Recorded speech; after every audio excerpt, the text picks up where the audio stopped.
What is going on, YouTube world? I'm your brother Reza. This is KRT Life, KRT Life with a Y. Like, subscribe, comment on all that stuff. And the rumors are true. After a year of ownership, I finally parted ways with my, well, not finally, but I parted ways with my 2007 Porsche 997 C2. And in this video, I'm going to tell you why. Coming up next.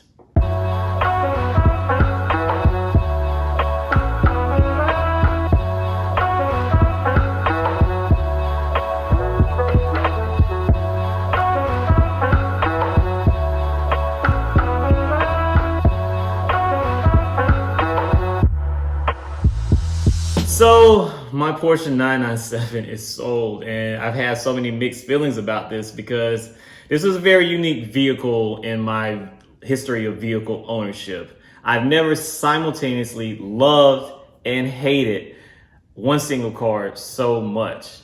And after owning a 996 and owning a 997, I feel like I finally really know what I need out of my next Porsche to make it everything that I want with no compromises. So I guess I'm just gonna jump right into my thoughts on what I need. So I need a vehicle that I can drive every day, anywhere, comfortably. That's the main things that I want out of my next 911 or 997 or 992 or whatever kind of Porsche it may be. And I guess the problems that I had with my 997, first of all, I'll start with the seats.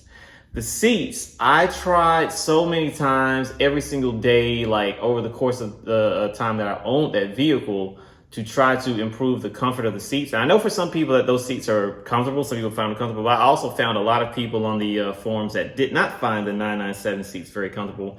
And I am one of those people. And I tried everything to try to improve the comfort level of the seat. I tried like making minor adjustments, trying to hone it in, like moving it a millimeter this way, a millimeter that way, adding like memory foam and all this other kind of stuff to try to make it more comfortable for me.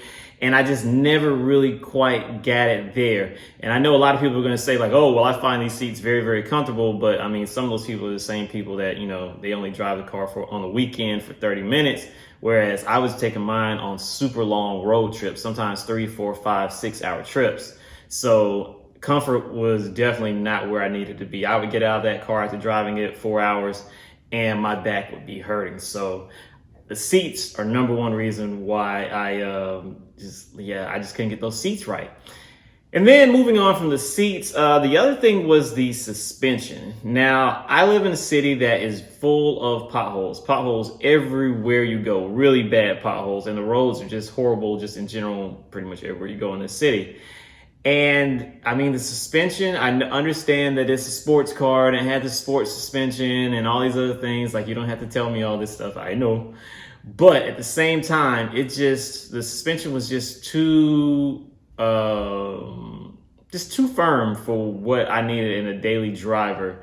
And I mean, with our roads being how they were, it just didn't really work out that good. And then when I would find myself a nice, good stretch of road, it would be like amazing. And I'd be like, oh my God, I'm not going to sell this car ever. This thing just drives so good. And then like, you know, 2 miles down the road, I hit this massive pothole and I'm like, oh God, I need to sell this car.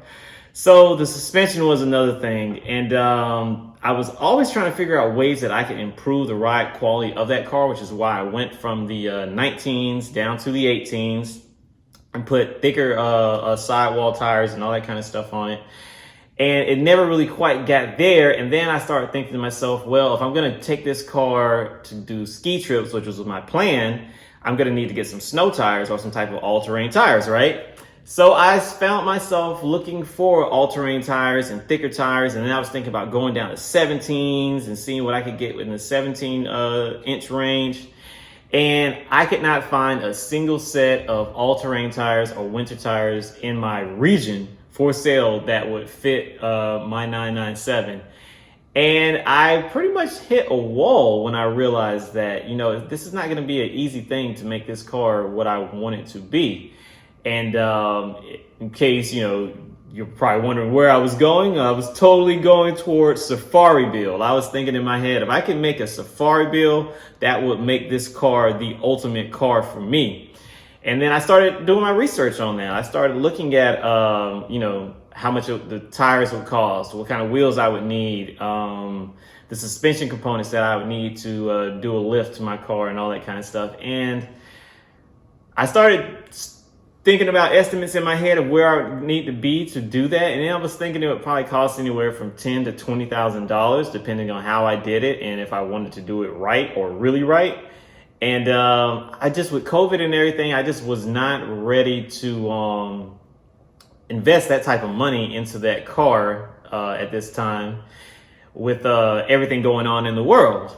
And there was another big factor. The other big factor was that mine was a C2 and not all-wheel drive. Now, I do understand that, you know, C2s, because all the weight is over the rear wheels and the rear wheels are driving, they do have a tremendous amount of grip when you do decide to do safari builds with them. But I still figure if I'm going to do a safari build, I should do it with the all-wheel drive Porsche. That would, you know, seem like the way to go to me in my head. So yeah, after all that contemplation, I thought, you know what? I'm not in a position to do what I want to do to this car. So I need to set it free and let it go off into the world. And so I did. And I almost instantly regretted it. When I saw my car go down the road, I was just like, wow, I can't believe I sold that car. But I think that it was, you know, a necessary step to take because, yeah, I kind of just felt like me and the car were at the end of our road together, so to speak. And now it's gone off to a nice home in Miami with a very nice gentleman. And I'm, you know, yeah, I don't know how I feel about it.